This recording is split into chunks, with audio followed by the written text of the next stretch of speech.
সাহাবা একরামের ভিতরে জান্নাতের চেতনা ছিল, তারা কিভাবে জান্নাতে যেতে পারবে?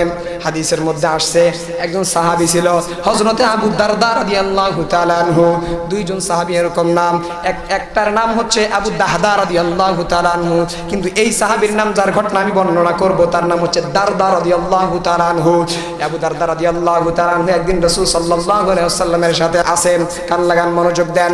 এমনি একজন প্রতিবেশী রাসূল সাল্লাল্লাহু আলাইহি ওয়াসাল্লামের কাছে আসলেন, এসে বললেন, ইয়া রাসূলুল্লাহ, আমার একজন কঠোর প্রতিবেশী আছে, যে প্রতিবেশীর একটা খেজুরের গাছ আমার বাড়ির উপরে এসে লাগছে। আমাদের সমাজের মধ্যে গাছ বাঁকা হয়ে থাকে না? তো এই প্রতিবেশী এসে বলতেছে, ইয়া রাসূলুল্লাহ, আমার প্রতিবেশীর একটা খেজুরের গাছ, পাকা খেজুরের গাছ, সেই গাছটা বাঁকা হয়ে আমার বাসার উপরে পড়ছে এবং খেজুরগুলো আমার বাসার মধ্যে পড়ে, কিন্তু আমার প্রতিবেশী এত কঠিন যে আমার বাচ্চারা যখন তার খেজুর মুখের মধ্যে ঢুকায় আমার প্রতিবেশী মুখ থেকে সেই খেজুর বের করে নিয়ে যায়। তিনি রাসূল সাল্লাল্লাহু আলাইহি ওয়াসাল্লামের কাছে অভিযোগ করতেছেন, ইয়া রাসূলুল্লাহ, আপনি সেই প্রতিবেশীকে বলেন, আমার তো ছোট ছোট বাচ্চা, তারা বোঝে না, তারা তো খেজুর খেয়ে ফেলে।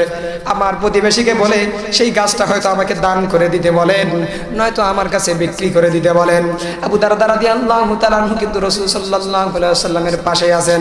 আল্লাহর হাবিব সাল্লাল্লাহু আলাইহি ওয়াসাল্লাম ওই প্রতিবেশীকে ডাকলেন, যে কঠোর প্রতিবেশী, ওই প্রতিবেশীকে ডেকে বলতেছেন যে, প্রতিবেশী রে, তুমি তোমার প্রতিবেশীকে তোমার খেজুরের গাছটা দান করে দিয়ে দাও। যদি তুমি তোমার খেজুরের গাছটা দান করে দিতে পারো, তাহলে আল্লাহ পাক রব্বুল আলামিন তোমার জন্য জান্নাতের মধ্যে একটা খেজুরের গাছ নির্মাণ করে রেখে দেয়া দিবেন। সুবহানাল্লাহি ওয়া বিহামদিহি। তুমি যদি দুনিয়ার মধ্যে এই ব্যক্তিকে তোমার খেজুরের গাছ হাওলা করে দাও, তোমার খেজুরের গাছ দান করে দাও, তোমার খেজুরের গাছ যদি তার কাছে বিক্রি করে দাও, জান্নাতের মধ্যে আল্লাহ তোমার জন্য একটা গাছ নির্মাণ করে রাখবেন।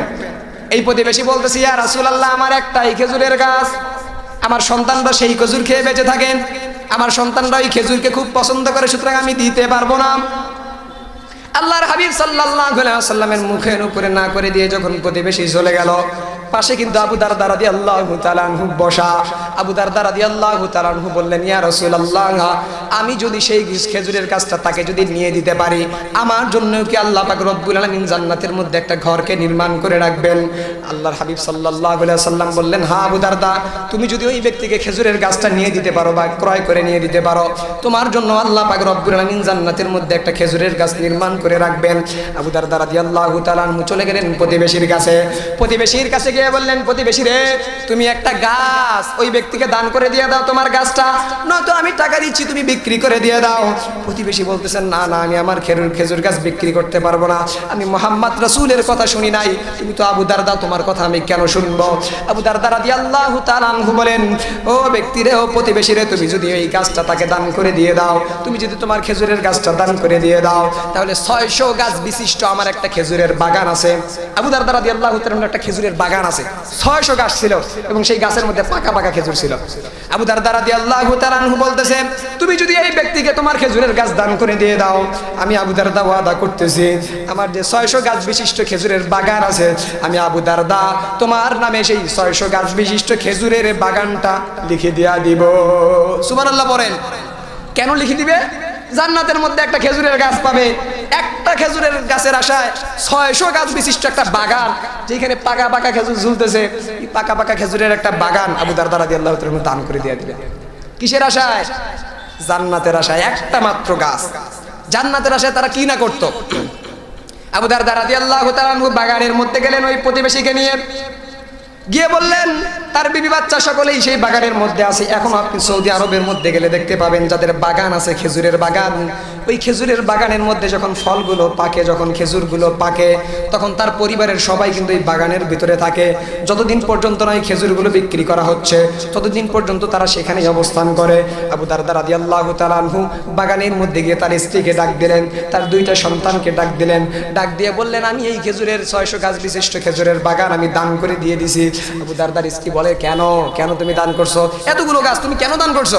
আবু দারদা রাদিয়াল্লাহু তাআলা আনহু বলে, আল্লাহ রাসূল সাল্লাল্লাহু আলাইহি ওয়াসাল্লাম বলছে, আমি যদি একটা খেজুরের গাছ ওই প্রতিবেশীকে নিয়ে দিতে পারি, তাহলে আল্লাহ পাক রব্বুল আলামিন আমার জন্য জান্নাতের মধ্যে একটা খেজুরের গাছ রেখে দেয়া দিবেন। আবু দারদা রাদিয়াল্লাহু তাআলা আনহুর স্ত্রী এই কথা শোনা মাত্র বিশ্বাস করেন, ইতিহাসের মধ্যে লেখে আবু আবু দারদা রাদিয়াল্লাহু তাআলা আনহুর স্ত্রী তার দুইটা বাচ্চা সহকারে আবু দারদা রাদিয়াল্লাহু তাআলা আনহুর সঙ্গে বেরিয়ে পড়ছে, চলে আপনি আমাদেরকে যেখানে নিয়ে যাবেন সেখানেই যাব। জান্নাতে একটা গাছের আশায় আমরা 600 গাছ বিশিষ্ট এই গাছ তার বাগান তার কাছে আমরা দান করে দিয়া দিলাম। সুবহানাল্লাহ।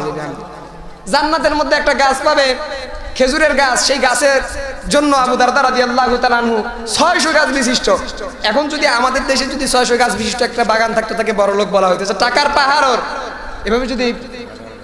এইভাবে যদি আমাদেরকে দান করা হইতো, আমাদের ঈমান এত দুর্বল যে আমরা সেই দানগুলো গ্রহণ করতাম না। এবং রাসূল সাল্লাল্লাহু আলাইহি ওয়াসাল্লাম যদি আমাদের যুগে বেঁচে থাকতেন, আমাদের ঈমান এত দুর্বল তিনি বলার পরও জীবনও আমরা সেই খেজুরের বাগান দান করতাম না। অথচ সাহাবায়ে কেরামের ঈমান কেমন ছিল, তাদের ঈমান কেমন ছিল আপনি দেখেন।